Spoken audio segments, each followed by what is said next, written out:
Good morning, good evening, good afternoon, wherever you are in the world. And I know we have a very global audience. I'm Rita McGrath, a professor at Columbia Business School, and I'm absolutely thrilled to be hosting this fireside chat with Dave Ulrich. Dave is a dear friend, a collaborator. We go back years and have many similar observations about the state of the world. Your formal title, right, is you're a professor at Michigan. We got some big new titles. Princess Lickert Professor. Nobody knows who that is, but you do. I do. I do. Of Likert scales? Is that the person? Yeah, he's the guy who created the Likert scale. Absolutely. That's such a delight. I am so, Rita, what a privilege. What a privilege. Every time, you know, one of the things I'm learning is a test of leadership is when you walk away from interacting with someone, do you feel better or worse about yourself? Every interaction with you, anywhere it ever is, you make me feel better about myself. And that for me is the ultimate sentiment of leadership quality and collegiality. So thank you. Just now, you're making me feel better by inviting me to join you. Thank you. Oh, I'm so pleased. And, you know, I was thinking about these fireside chats have kind of become an organic thing. And I was thinking about, who would I love to have? And then I thought, I bet people would love to hear from Dave. Just, you know, everybody's at home, everybody's stressed, the level of anxiety and worry on top of, you know, like I have to deal with my kids 24/7, even worse. I have to deal with my significant other 24/7. Plus, you know, those of us with business responsibilities are very concerned about the economy. I mean, it's just like a perfect storm of human anxiety. And I thought what might be fun to talk about in this hour is, how can we help people think about some things they could take action on right now? I think one of the things that's really stressing people out is the advice is to do nothing. You know, stay put, don't go anywhere, don't do anything. And I think for some people who are used to being very active and very engaged, this is almost paralyzing. So I think that's one thread that would be fun to talk about. And then the other thread is really more organizational. So if you're an HR leader, if you're somebody who has responsibility for both the physical and mental well-being of people, what are some things that you can start to think about and take action on? So I thought that would be, broadly speaking, what we chat about now. But before we get into that, so how's your last month been? The same as everybody else. First of all, welcome to my office. I don't generally show that, but it's fun to welcome people into your home. I won't show you the rest of my office, but I'll show you this little corner. Like you, one of the things I'm learning is I observe two quick observations, and then we'll get into where you want to go. One is this is such a personalized experience. Wendy and I happen to be obviously older. We don't have young children.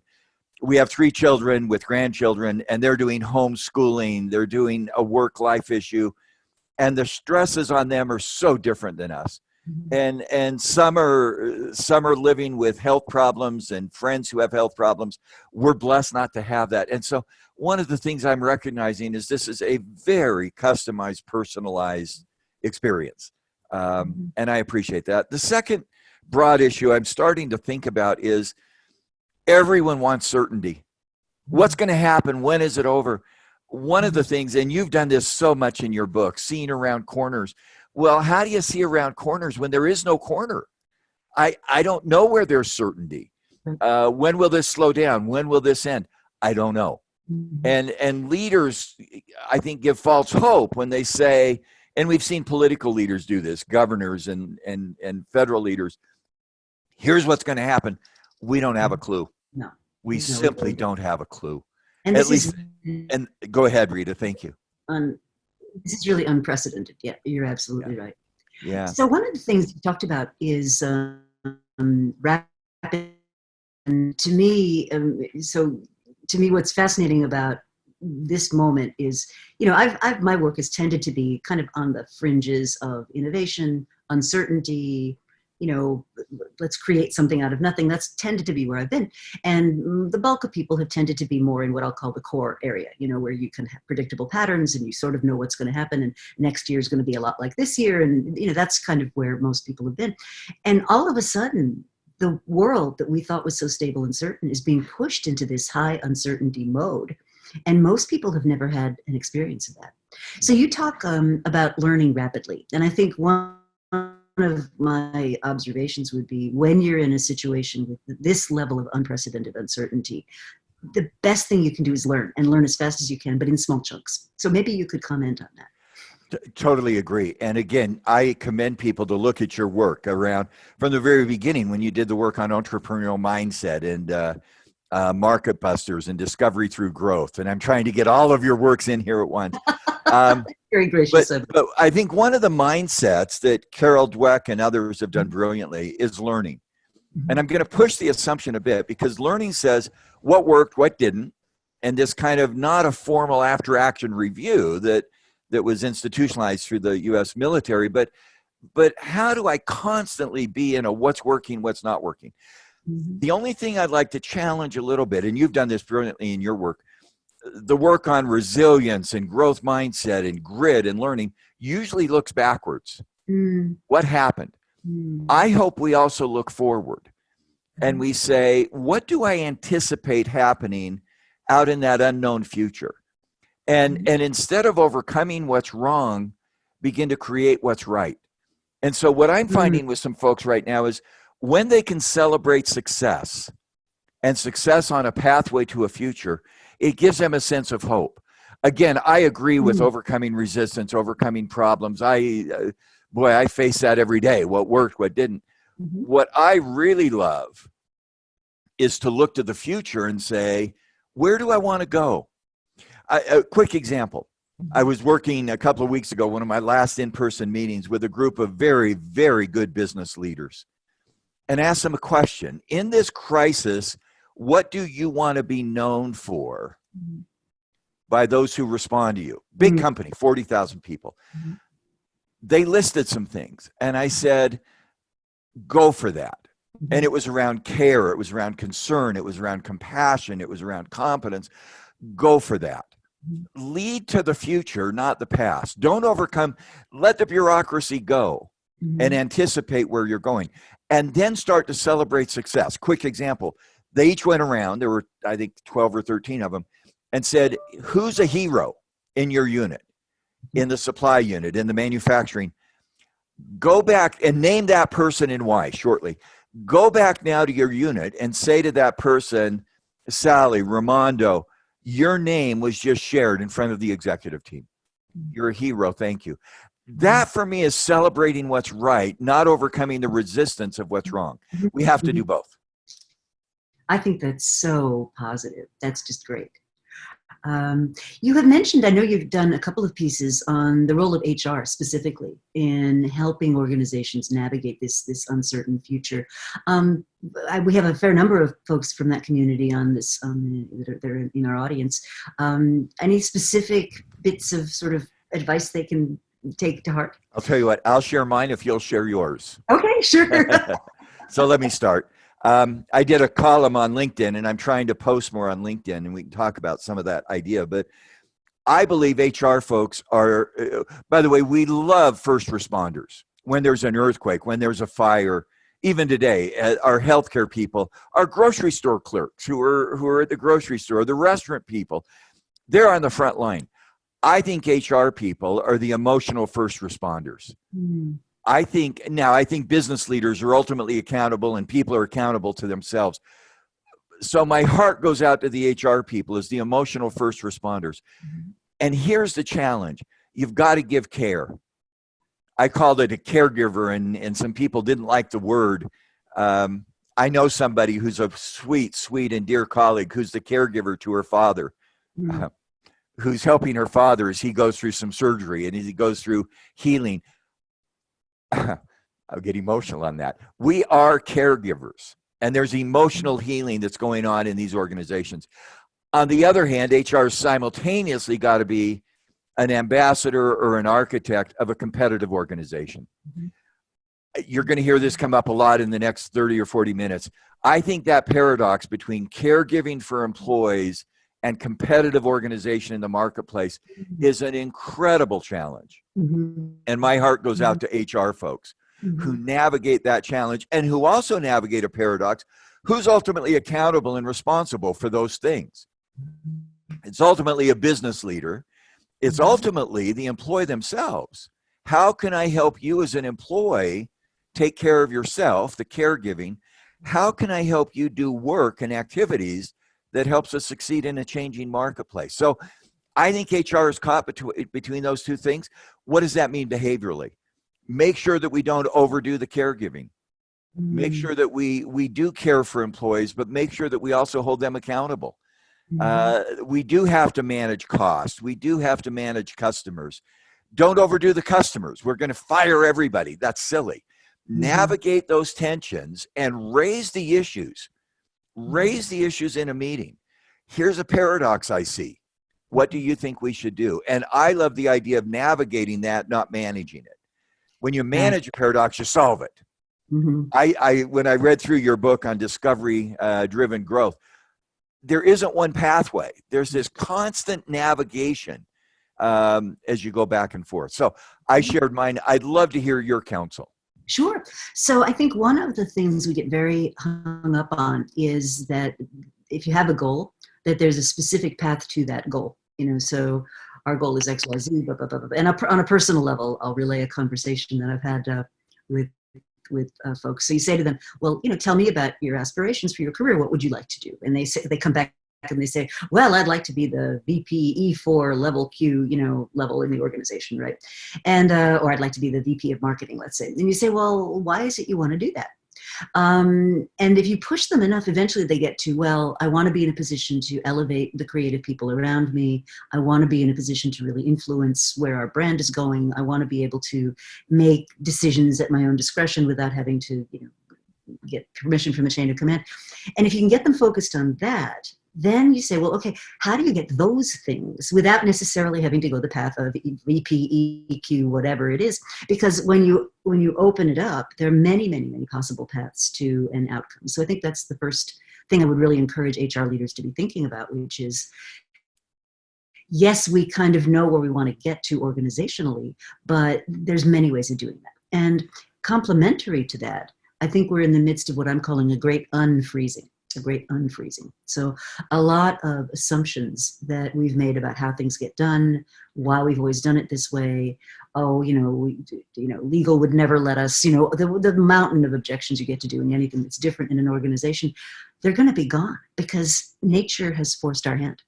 And therefore, we're in a position to be able to now reflect. And I think one of the things I'm not seeing people doing enough is taking this time and getting out of the crisis at the moment and, turn off the television, take some time.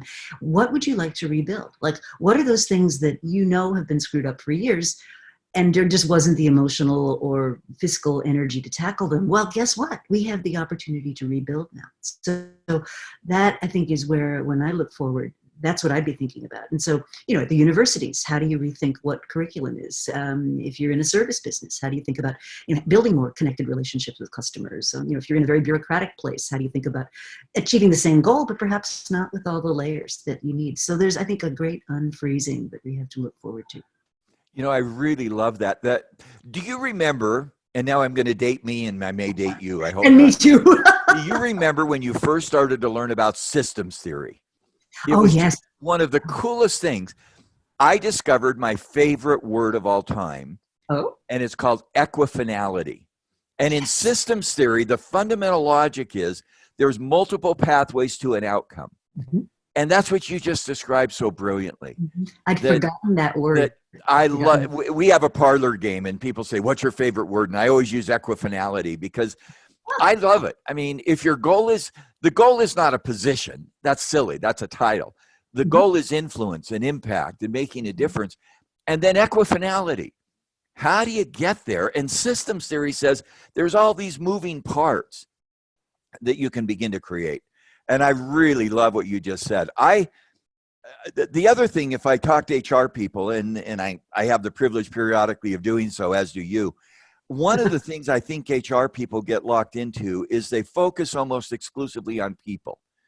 And let me challenge that assumption.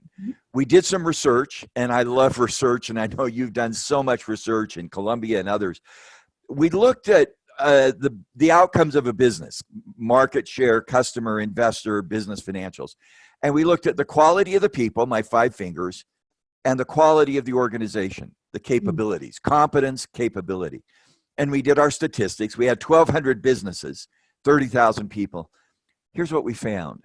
The organization the system had 4 times the impact on business results than the people.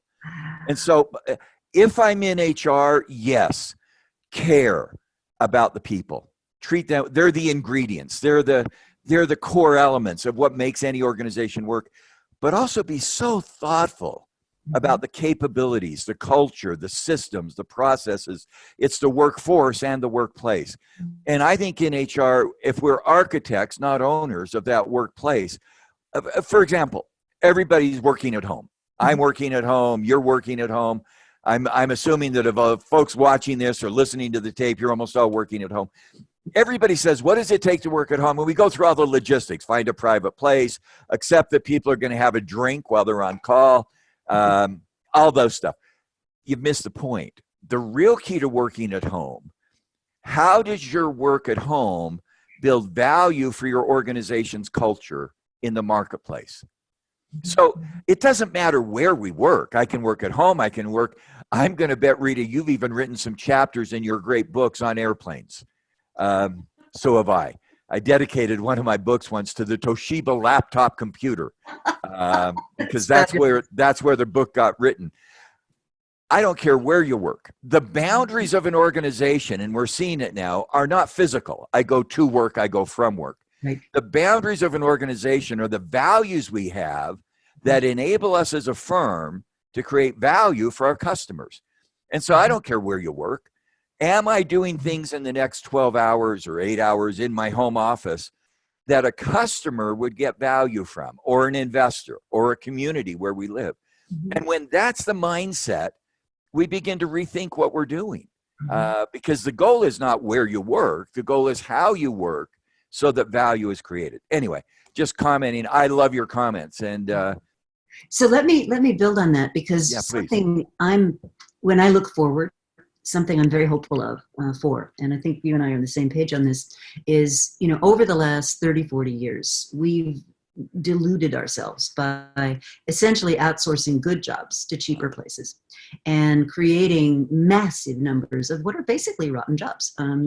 People are living with insecurity, paycheck to paycheck, unsteady schedules. If the minimum wage today were what it had been in terms of standard of living and purchasing power in 1975, people would be paid $48 an hour. I mean, that's the gap that we're looking at. Yeah. So, and so my friend Zainab Tom has done some research that I think really echoes what you said, which is she wrote a wonderful book called The Good Job Strategy. And what she said is, if you combine good jobs with really well-developed organizational systems, the productivity increase. Now, a lot of her work's been misread because certain people have said the job and everything's going to be great, but to your point, that's not enough. So you have to have that.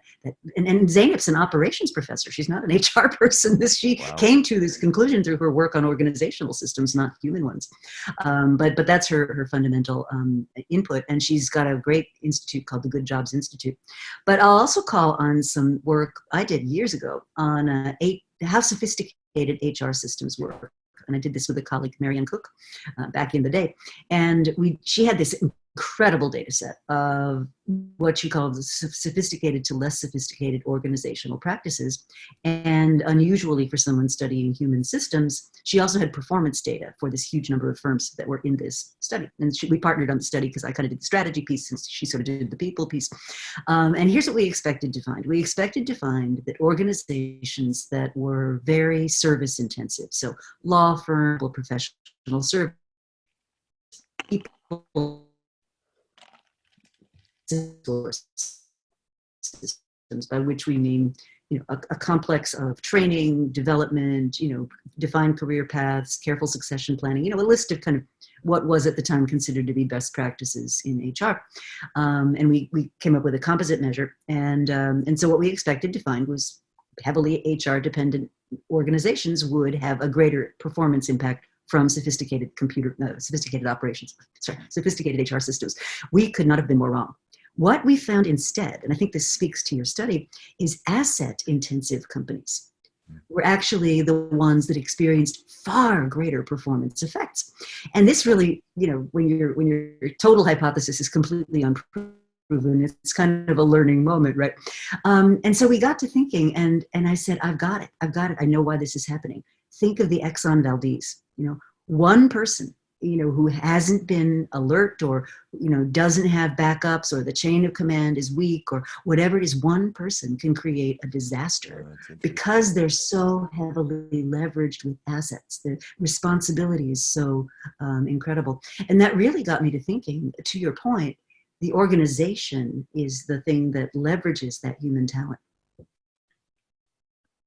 Boy, I so agree. And by the way, your work is complemented by our colleague Mark Huslett, who also looks at what he calls high performing work systems. And and then I think that we're going to spend our day shouting out our colleagues who we have such admiration for. I think today some work by Jeff Pfeffer, and I hope you'll get Jeff on your show. Oh, that's good. That's a great idea. He'd be awesome. His new book is called Dying for a Paycheck, and he talks about toxic cultures that keep people from giving their best. But one of the things I'm finding, if I'm in HR, we have done in HR for decades workforce planning, and we look at the types of work, full-time, part-time, adjunct, non-adjunct. I think one of the things we're evolving to, and I'm sorry, the sun's coming through the window, so I'm all glorious in the sun, but welcome to the new world. A lot of that work that's being done is administrative, routine, transactional. I think HR needs to shift from workforce planning, where we plan work around people, to work task, TASK planning, and say, decompose. Decompose is a bad word, that likes death, but unbundle all of the tasks.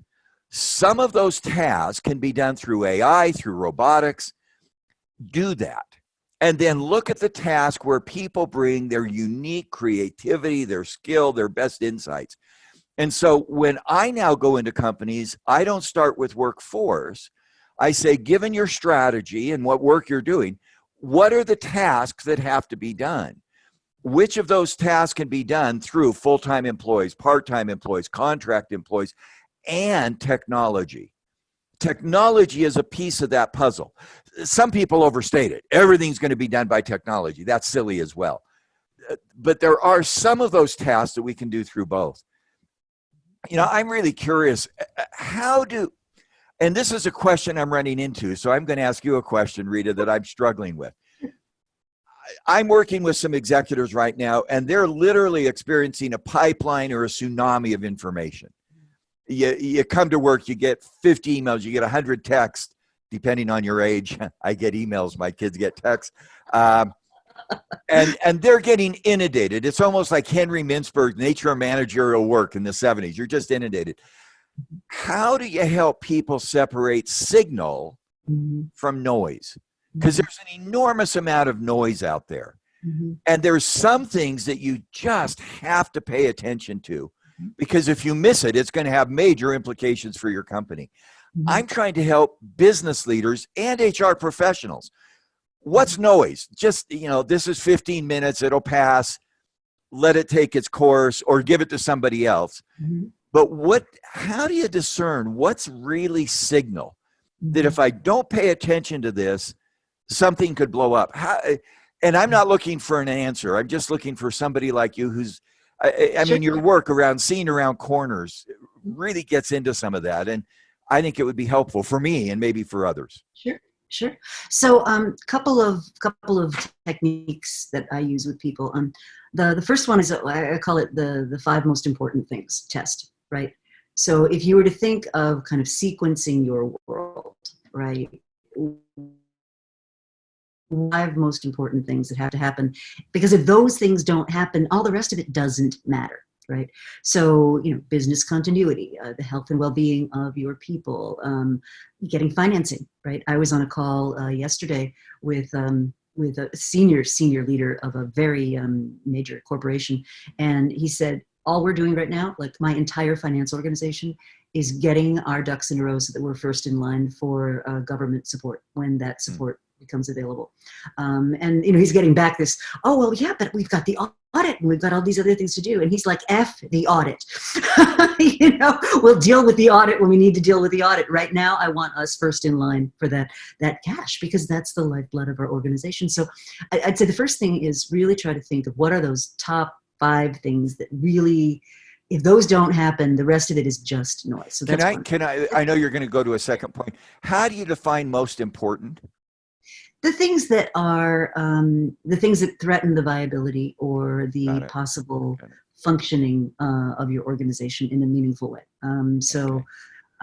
Running out of cash, being in dangerous situations, figuring out what to do. Now, you may not know clearly what those are, all the way through to their natural fruition, but you can at least establish some hypotheses. Tom Kolditz, I'm sure he wrote the book In Extremis Leadership. And what he talks about is when people are in crisis, what they need to do is get beyond their own emotions. They need to focus on some kind of meaningful task, which takes us in a positive direction. So as a leader, that might sound like, look, I don't know exactly where this is going to be, but for today, what I would like you to do is take this pencil and move it from here to there, because that will teach us something that may change how we're going to do things tomorrow. But just for today, focus on that. So it gets people out of themselves, focused on a meaningful task, not a useless task, not busy work, but something that's going to teach us so that we can move, we can discover what the next logical thing would be. So I think that's one. And you can change your mind, but I'd say if in the morning you came in and said, here's what I think are the 5 most existential critical things that need to be on my plate, and everything else is either going to have to wait, F the audit, or it's going to be dealt with, in sequence. Second thing, and I think this is a very interesting metaphor, is you remember Ian McMillan, of course. Of course. Oh, great colleague. Wonderful person. So for those of you that don't know, we call him Mac. Mac is this very gruff South African, wonderful person. But I was the head of his research program when I was in my PhD program. And came, and I was also, I had 2 young children under the age of 5. I was commuting from Princeton. I mean, this is not a woe is me story, but let's just say my life was busy. There was not a minute unaccounted for. And I would show up at Wharton maybe 2-3 days a week to run this research program. And of course, with short time, you plan your day like really, really carefully. And so show up one morning, and Mac's in his office, and he introduces me to this visiting scholar from Singapore. And he says to me, oh, I'm so glad you're here.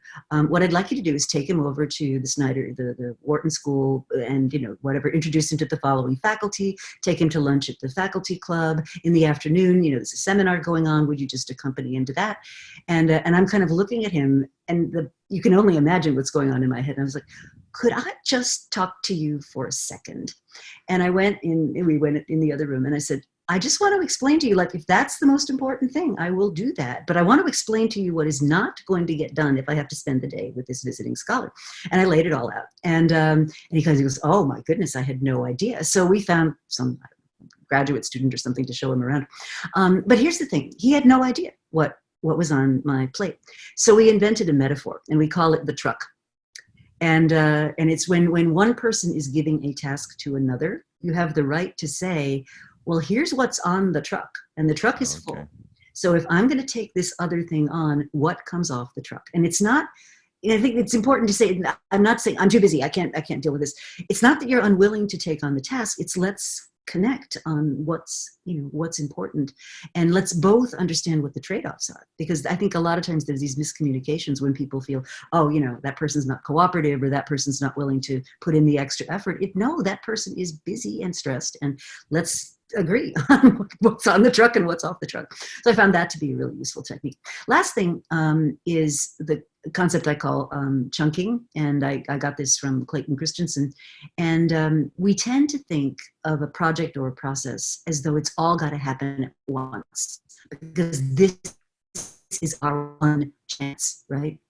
Instead, think of it like a train. Right? And the trains are going to leave the station every 6 weeks, let's say. And so if your thing, whatever it is, doesn't make the 11 o'clock train, well, guess what? It'll be on the 11:45. And so what you can mentally start to do is say, even though, I would love all this stuff to happen right now. We just physically can't, but there'll be another train, and sort of plan for that. So you plan a rhythm in your life that's almost like software updates, right? So if your thing doesn't get in version 1, okay, it'll get in version 1.2, and I think that's also a great discipline to help people really say, does this have to happen today? Because if it doesn't happen today, maybe it just waits for the next train. Those are 3 great ideas. Thank you. I could comment on them. I think they're very powerful. They're very powerful. We've used the metaphor return on time invested. Yes. So when a leader, you have the truck metaphor, which is terrific. Focus on 5. But to say to a business leader, how much time is that worth? One of the great comments I love is it's from Herbert Simon, who won a Nobel Prize for this. Satisfice. Not everything worth doing is worth doing well. Right. Some things are worth doing poorly. Calling my kids every day. I'm not going to have a profound, meaningful experience every day on the call with my kids or my mom, but they're worth doing every day poorly. And I think a lot of work is simply worth doing poorly. And so we actually have said, if a leader says, I would like to do that blank audit, the comeback is, what's the time that you want me to spend on it? I can do that audit in, but for example, a lot of folks are in HR and somebody says, how many employees work at our company? That sounds like an easy question. It's not. What does it mean? Not even counting, are they working or not, but are they full-time employees? Are they part-time? Are they on disability? And to say to the business leader, I can give you an answer, 30,000. But if you want that answer to the 30,523, that's going to take me 100 person hours. Are you willing to invest that? And I think helping people think through the consequences of their request becomes very helpful. Because a lot of times, how many people work at the company? 30,000. Great answer. Let's move on. And we don't need that detail. So, exactly. And I think people do get caught up in the perfectionism, like I've got to have this, perfect. And a lot of times, what is it? Good is the enemy of great, right? A lot of times. By the way, there's a tagline to that. My friend uses that all the time. Good, Dave, is the enemy of great. I say great is the enemy of change. That if you try to be great all the time, you won't change because your goal is to get great, not to adapt. By the way, who am I talking to? The world's leader in experimenting and innovation and entrepreneurship. But experiment, innovate, try stuff. Did it work? No? Great. That's the chunking logic. Go try something. And that's also the growth mindset stuff, right? It is great stuff. One of the metaphors we've used is, in my ancestry, and I'm sure in yours, we had pioneers. They could have come from Europe to America, Asia to America, Asia to Latin America, whatever country you're in, you had pioneers. Pioneers didn't have a destination. They had a direction. And so what a pioneer said is, I'm going west, or the pilgrims in America's history, I'm going to the New World. The direction is often based on values, so that I can worship, so that I can live, so that I can raise my family. And then what they did is they chunked. What am I going to do in the next few days? What's the path? And there's this chasm between where they're headed and where they are. And I don't mean this as a religious word, but it's almost a chasm of faith. I have confidence that if I keep on chunking, I'm using your word now, I'm stealing your language. If I keep on chunking, I will somehow get where I'm headed. Not a destination. It's not an address. It's a value place. And boy, is this the time for that. Because people say, what are we going to do when we come out of this crisis? My answer is, I don't know. Nobody does. And I say that to my friend. They say, that's not helpful. And I say, get over yourself. I mean, and I love your ideas. Chunk. What can I control today? Let me give an example. I get up and in my morning musings, and we all muse and plan in our own way. And I'm going to be a little more emotional here. Who are two or three people today I can contact? And by the way, sometimes it's really stupid. I'll give an example. We have a service provider to our family who just built a new office, and I won't give any more detail. Well, guess what? There's no work. And so I got a hold of this service provider and said, how are you doing with your family and contact? And he said, fine, it's all great. And I said, would you be interested in our, by the way, this is going to sound arrogant. I don't, this is not a sense of arrogance, but it's just, this is the life I try to live every day. Would you be interested in getting us to prepay you for the next 2 years of service? Because I can imagine you may be in a cash flow problem. By the way, I'm not giving you a loan. I'm not giving you a free pass, but if you need some cash flow, we happen to be gracious enough. Somebody, by the way, did that for me in a crisis. And now I'm trying to reciprocate. And he was a little bit put off that I thought he was in that much trouble. But you know what? He wrote back and he said, Dave, what a generous gesture. I'm okay. And I wrote back and said, if you need it, again, I'm not trying to get you to feel like you're needy, but we could prepay and then we'll, just create a debit against it, figure out that blank accounting.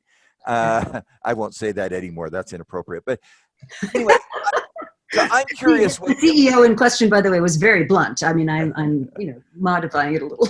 By the way, many of us want to know the company so we can invest. Sounds like a great CEO. So what are the routines you do that get you focused? I mean, we have to take care of ourselves. If we don't take care of ourselves, we can't take care of others. What are some things you do every day? I've just shared one and I'm a little embarrassed. I'm being vulnerable to put myself out there. Yeah. I think every day, who can I serve? And it may be a note, it may be a call.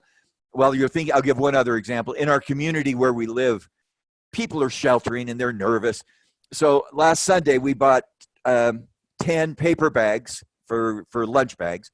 And we bought rolls of toilet paper and a bottle of water. And we went around to 10 houses, knocked on the door, and we sang to them, "We wish you a happy Sunday."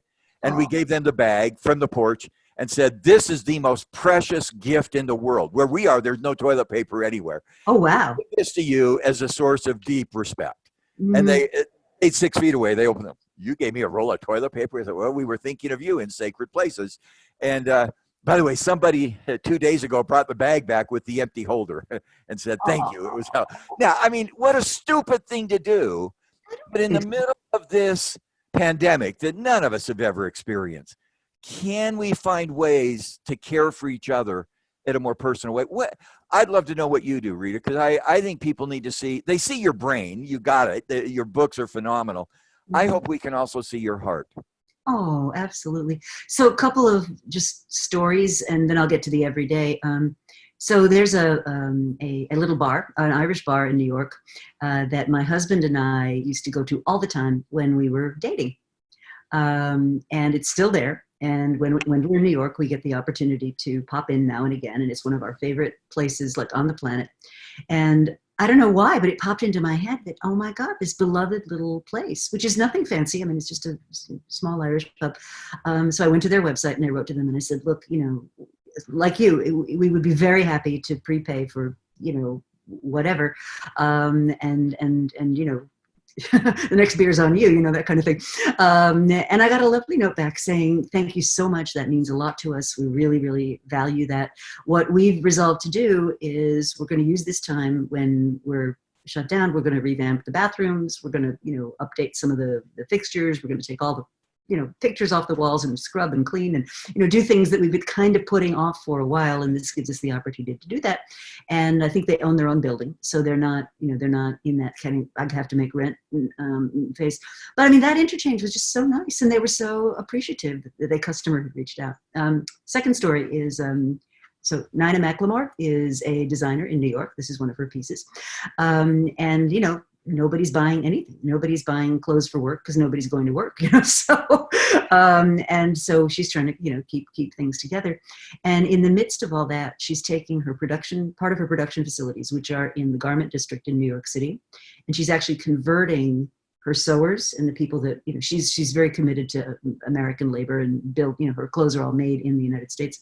But she's taking part of that production facility, even as her business, is facing a real crisis, and converting it to the manufacture of medical supplies.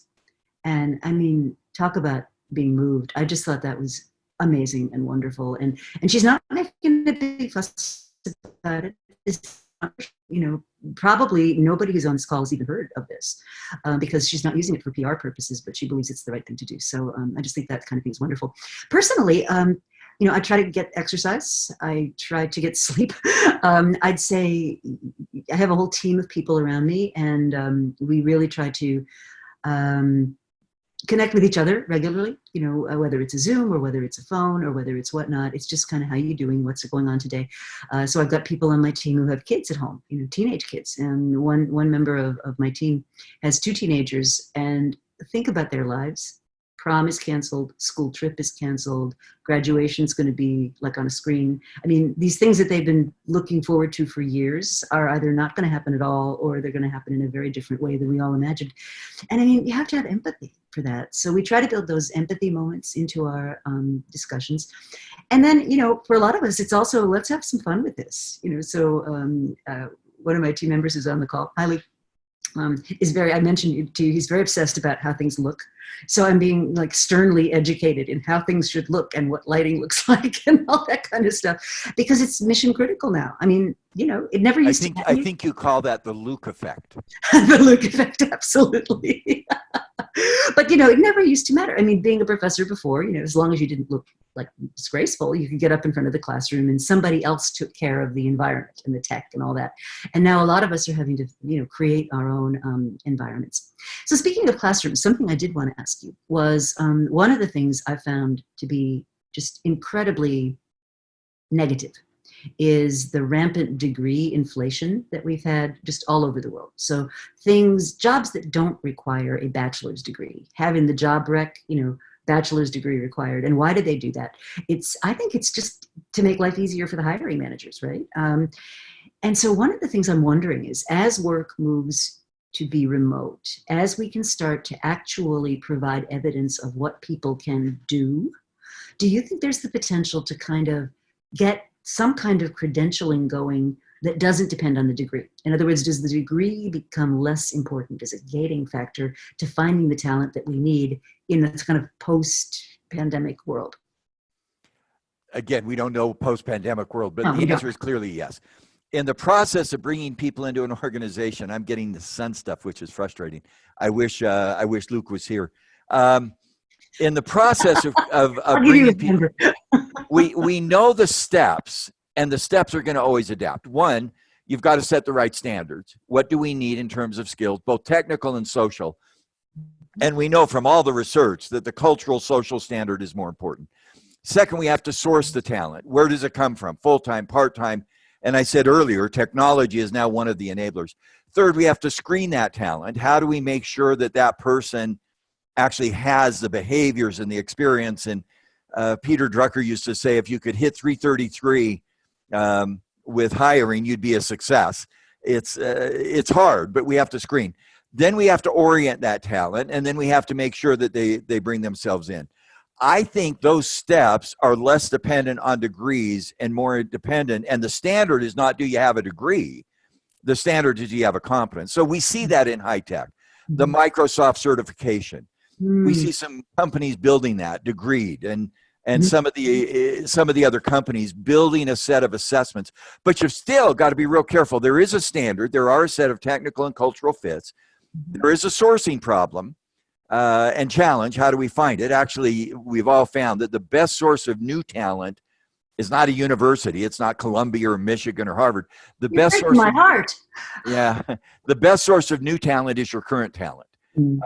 And so that referral hiring, as long as you navigate the diversity that's so critical, and how do you help that current talent source future talent?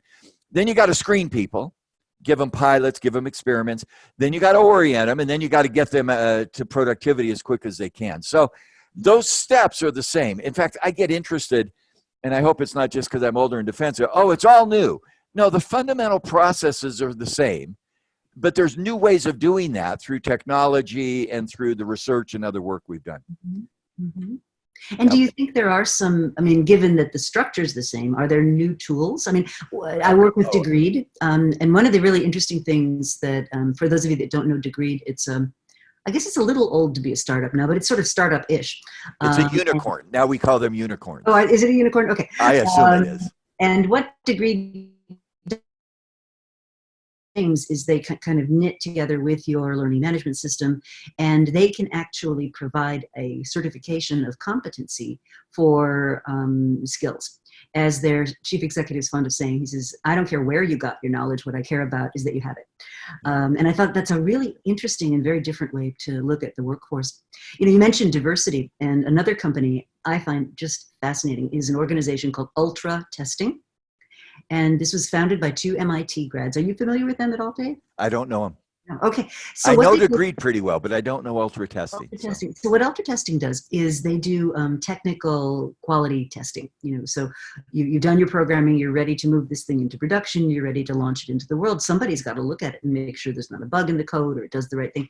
And for many people, that work is just, our brains get fried. It's like looking at a screen and you've got 9, say, circles, and you have to pick the one that has the defect in it. And the defect is like infinitesimal, and you're going to do that for 8 hours a day. Most people cannot do that. But what the folks that founded this firm have found is that people that are on the autism spectrum often are very gifted at those kinds of tasks, and in fact actually really enjoy those kinds of tasks. Sorry. And what they found was this, you talk about where you source the talent is what made me think of this, is these people are totally underutilized. They're working in bakeries, they're working on maintenance staff, if they can work at all, because the workplaces are not designed to be able to meet their needs. And so they're completely dispersed. They're a totally virtual organization. They can accommodate each person's workplace to what they're comfortable with. So if a certain kind of lighting bothers you, or if a certain kind of contact or a certain kind of communication sort of is not something you're comfortable with, they can design around that.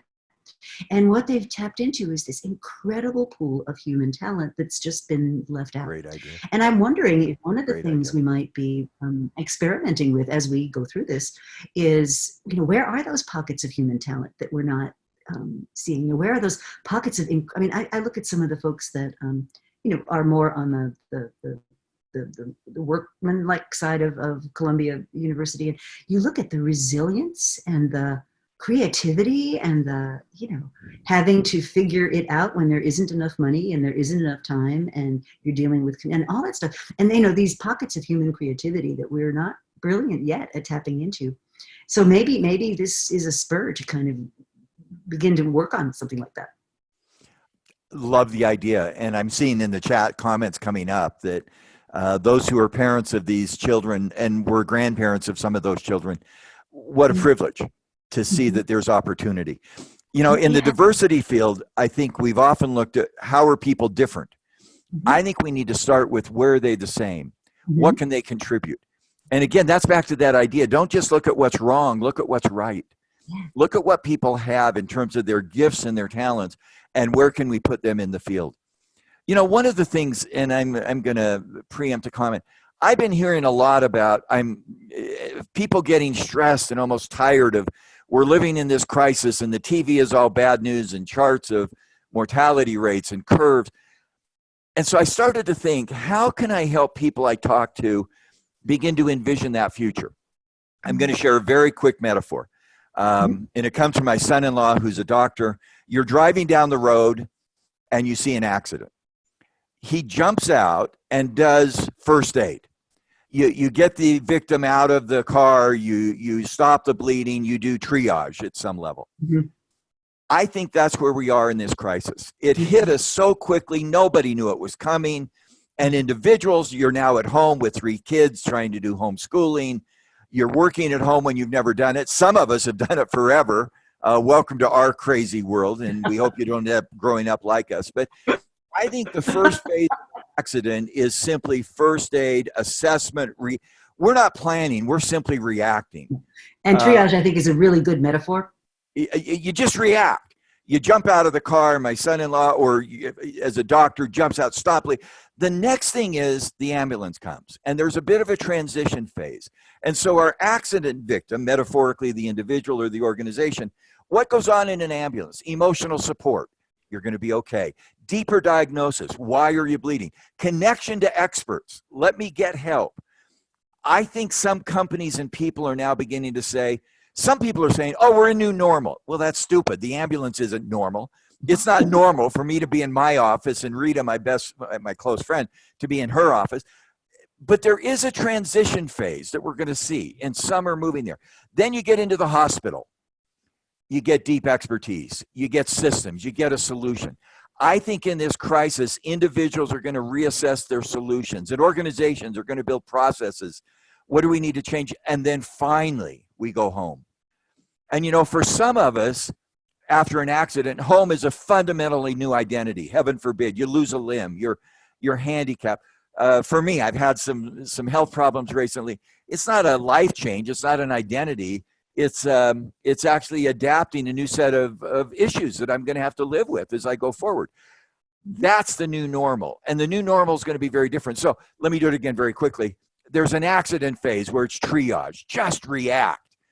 I'm seeing companies getting through some of that, cutting costs, get it done. Your CFO, go do this, get the government loan.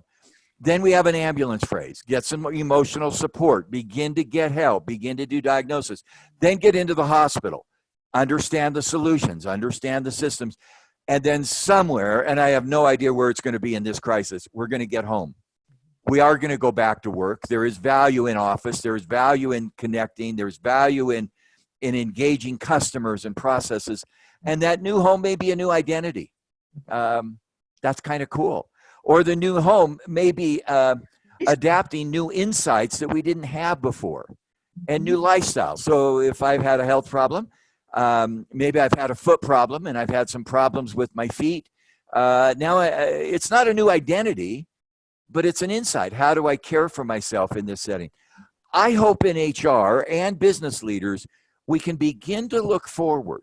Again, I think we do look backward to learn. Somebody just said, this is Judy Zagorski, who's a dear friend, talks about these are the phases of grief. And what it leaves us with is a sense of hope, a sense of, I can do this.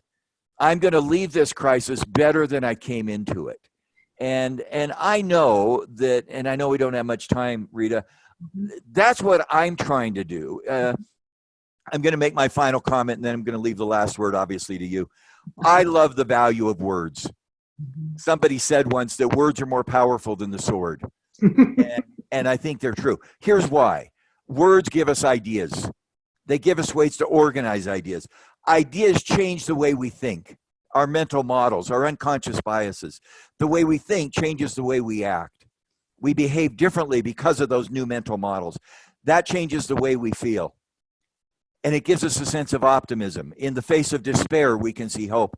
And ultimately, that chain from words to ideas to thinking to behaving to feeling, I think gives people and organizations a sense of well-being, a sense of what we can do to win while we care for people and we care for the organization. I hope that you, Rita, and I give you now thanks for words, ideas, thoughts, actions, feelings that will create well-being. I hope I can be a small piece of that puzzle because many of us are in the middle of that. And for those listening, please take care of your people and take care of your organizations and take care of yourself. End of my comments. I know it's time now, and I'd love to hear your wrap up because of your wisdom. Well, the first thing I'd say is, put your own mask on first. Right. I mean, don't worry about everybody else until you're in a reasonable place. So I totally endorse that. I think that's great. And that goal of looking for a sense of well-being.